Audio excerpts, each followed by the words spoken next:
एक युवा सुंदर छात्र से दूर। तो चलिए समय बर्बाद किए बिना स्पष्टीकरण शुरू करते हैं। कहानी एक लड़की से शुरू हुई जिसका नाम सायो है, जिसके माता पिता दूसरे देश में रहते थे। कायरो एक सुनसान घर में अकेली रहती है, जहां लिखना उसका शौक बन गया। जंगलों से गुजरते हुए कायरो एक क्लास में पहुंची, जहां उसकी मुलाकात जोनाथन मिलर से हुई। जोनाथन एक मध्यम आयु वर्ग का व्यक्ति है जो एक सफल लेखक नहीं बन सका, इसलिए वह एक शिक्षक बन गया। जब कायरो जोनाथन की क्लास में आई तो उसने उसे पाठ्यक्रम में दी गई कुछ किताबें पढ़ने के लिए कहा, लेकिन कायरो ने पहले ही वे सभी किताबें पढ़ ली थी। फिर वहाँ विनी नाम की एक और लड़की आई जो न केवल इस क्लास की छात्रा है बल्कि सिरो की अच्छी दोस्त भी है। वे दोनों कुछ खाने के लिए बाहर गए। जोनाथन ने कायरो के सामान में एक वयस्क पुस्तक देखी। जोनाथन का दोस्त बोरिस भी यहाँ अपनी कॉफी लाने के लिए आया। उसने जोनाथन से किताब ली और पढ़ना शुरू कर दिया। बोरिस और जोनाथन दोनों दंग रह गए। जोनाथन द्वारा लिखी गई पुस्तक की एक प्रति देखने के लिए जोनाथन की पत्नी बीट्रिक रात में उसका ध्यान आकर्षित करने में व्यस्त है। जोनाथन उसे बताता है कि आज कक्षा में एक छात्र मेरी पुस्तक पढ़ रहा था। फिर बीट्रिक को दोस्त एमी का फोन आया, लेकिन कॉल के बाद बीट्रिक और जोनाथन साथ में शराब पीते हैं। जैसे ही वे करीब आते हैं, बीट्रिक को फिर से फोन आता है और जोनाथन निराश हो जाता है। अगले दिन वे ये सब बोरिस को बताता है और बोरिस उसका मजाक उड़ाने लगता है। फिर वे दोनों कैरो को देखते हैं जो पिछली रात से असंतुष्ट जंगल से आ रही है। जोनाथन उसे बहुत ध्यान से देख रहा था। उसने कैरो से पूछा, क्या तुम्हें जंगल से आने में डर नहीं लगता? कैरो का जवाब था कि मैं उन जंगलों में सबसे डरावनी चीज हूँ। जोनाथन ने ये सुनकर हंसना शुरू कर दिया। स्कूल में विनी ने अपनी किताबें गिरा दी। बोरिस जानता था कि उसने ऐसा जानबूझकर किया है, इसलिए वह पूछता है, विनी बताओ तुम्हें क्या चाहिए? विनी जानबूझकर बोरिस को चिढ़ा रही थी। कायरो ने भी ये देखा और उसने उससे कहा कि तुम बिल्कुल पागल हो, और फिर वे दोनों कायरो के घर गए। कायरो अपने कॉलेज एडमिशन के एक सवाल से परेशान थी, जिसमें उसे उन्हें अपने जीवन की सबसे बड़ी उपलब्धि के बारे में बताना था। दोनों ने बहुत सारी चीजों पर चर्चा की, लेकिन उनमें से कोई भी अनोखी नहीं थी। फिर विनी ने कहा कि तुम्हारा अपने पति के साथ अफेयर है टीचर, और फिर इसके बारे में कुछ लिखती है। कैरो कहती है कि जोनाथन मुझसे 20 साल बड़ा है, लेकिन विनी उसे समझाती रही कि ये सब अब सामान्य है और जोनाथन एक अच्छा सज्जन व्यक्ति भी है, जो कैरो के लिए पहली बार परफेक्ट था। विनी ने कैरो के सामने जोनाथन के बारे में बात करना शुरू कर दिया है कि वो कैरो को क्लास में कैसे देखता है। कैरो को ये सब सुनकर शर्मा रही थी। अगले दिन से जोनाथन में उसकी दिलचस्पी बढ़ गई। कैरो जोनाथन को घूरने लगी। जोनाथन उसके पास आता है और उसे क्लास के बाद मिलने के लिए कहता है। जोनाथन बोरिस को डिनर पर आमंत्रित करता है। बोरिस डांस स्टेप करते हुए वहां से चला जाता है। उसके जाने के बाद जोनाथन वो स्टेप ट्राई करने लगता है और फिर कैरो वहां आती है और दोनों हंसते हैं और इस बात को एक तरफ रख देते हैं। जोनाथन कैरो द्वारा लिखे गए पैराग्राफ से इतना प्रभावित हुआ कि उसे वो पूरा श्लोक याद है। कैरो ने भी देखा कि उसने उसके पैराग्राफ पर ध्यान दिया और वो खुश हुई। जोनाथन कायरो चाहती थी कि वे अपने पसंदीदा लेखक की शैली में एक छोटी कहानी लिखे। अगर वे ऐसा करती है तो जोनाथन उसे मध्यावधि में पूरे अंक देगा। कायरो तुरंत सहमत हो गई। उसने जोनाथन से कहा कि मैंने भी आपकी किताब पढ़ी है। कायरो को भी जोनाथन की तरह उनकी किताब की कई पंक्तियाँ पद्य दर पद्य याद है। जोनाथन भी ये देखकर प्रभावित हुआ। उसने कायरो को इस सप्ताहांत एक जगह पर आमंत्रित किया, जहां वह रात में उसके असाइनमेंट के बारे में चर्चा करेगा। जोनाथन और उसकी पत्नी यहाँ डिनर पर गए। विनी उसका ऑर्डर लेने आई। बीट्रिक ने जोनाथन से पूछा, क्या वे वही लड़की है जिसके बारे में आप बात कर रहे हैं? जोनाथन ने कहा, नहीं, वह कायरो है। लेकिन ये स्पष्ट था कि बीट्रिक कायरो में जोनाथन की रुचि से ईर्ष्या कर रही थी। उसने अपना गुस्सा निकालने के लिए बोरिस के सामने जोनाथन का अपमान करना शुरू कर दिया है कि तुम्हारे पास अब वह रेयर चीज नहीं है,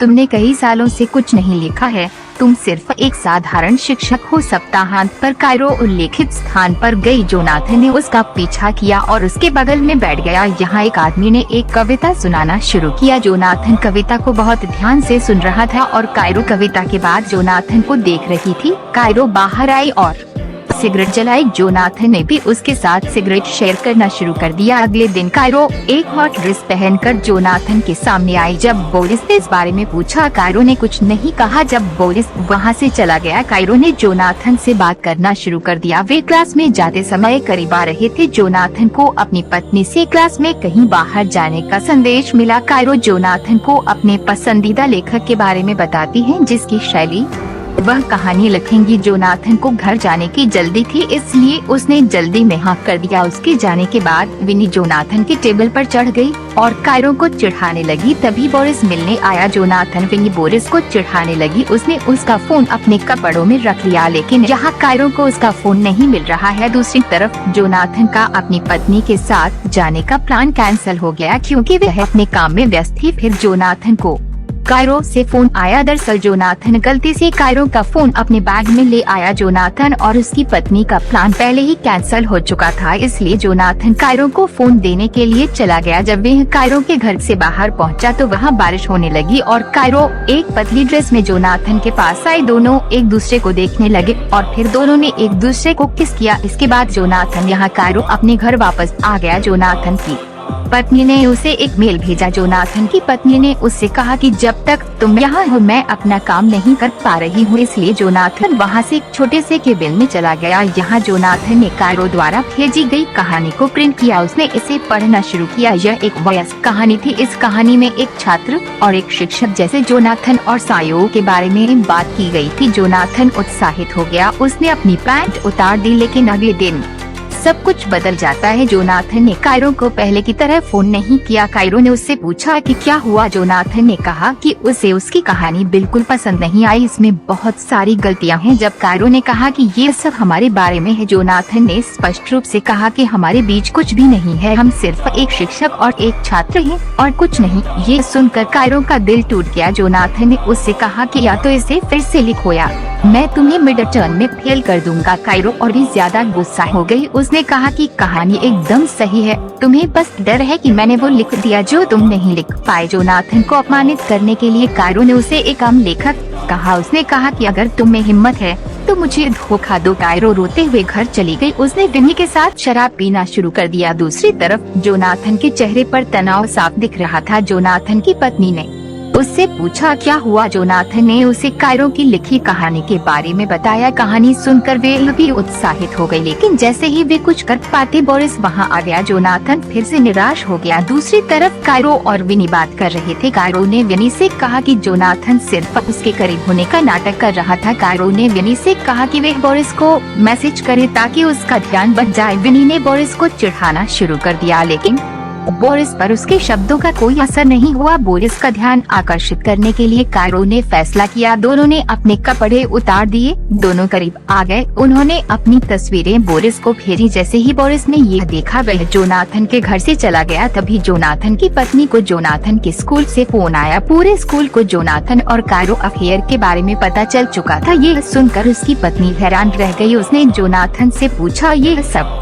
क्यों हो रहा है। एक छात्रा की लिखी कहानी के कारण उसने जोनाथन से पूछा क्या तुम्हारे और उस लड़की के बीच कुछ और हुआ है। अगले दिन जोनाथन ने मना कर दिया। कायरो क्लास में नहीं आई। वह वाइस प्रिंसिपल के ऑफिस में थी। वाइस प्रिंसिपल ने दोनों से पूछा कायरो और जोनाथन क्या चल रहा है। कायरो ने उसे सब कुछ बताया। जोनाथन ने मुझे पहले से ही मिड टर्म असाइनमेंट दे दिया था। हमने साथ में सिगरेट पी, हम स्कूल के बाहर भी मिले, लेकिन जब जोनाथन की बारी आई तो वह सवालों के जवाब देने में झिझक रहा था। उसकी झिझक देखकर वाइस प्रिंसिपल सब समझ गई और उसने जोनाथन को नौकरी से सस्पेंड कर दिया। ऑफिस के बाहर बोरिस ने जोनाथन को समझाया कि तुम्हें अपनी हद देखनी चाहिए थी और अब हद पार करने की वजह से तुम्हारी ऐसी हालत हो गई है। बोरिस वहाँ से चला गया। घर आने के बाद जब जोनाथन ने अपनी पत्नी को बताया कि उसे नौकरी से निकाल दिया गया है तो उसकी पत्नी को उस पर शक होने लगा। उसने उससे फिर पूछा क्या तुम दोनों के बीच कुछ हुआ था, लेकिन जोनाथन ने फिर मना कर दिया। उसकी पत्नी ये सब मानने को तैयार नहीं थी। उसने उससे पूछा क्या तुम्हारे मन में उस लड़की के लिए भावनाएं हैं। जोनाथन ने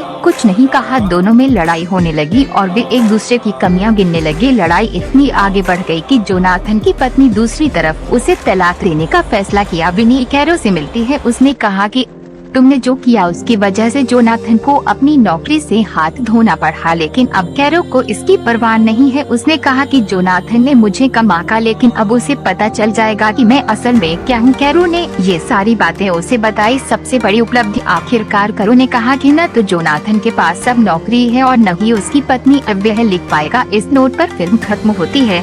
तो दोस्तों आज के वीडियो में बस इतना ही। अगर आपको ये वीडियो पसंद आया तो लाइक बटन दबाएं और मेरे चैनल को सब्सक्राइब करना न भूलें। मैं आपसे अगले वीडियो में मिलूंगी। तब तक के लिए शांति।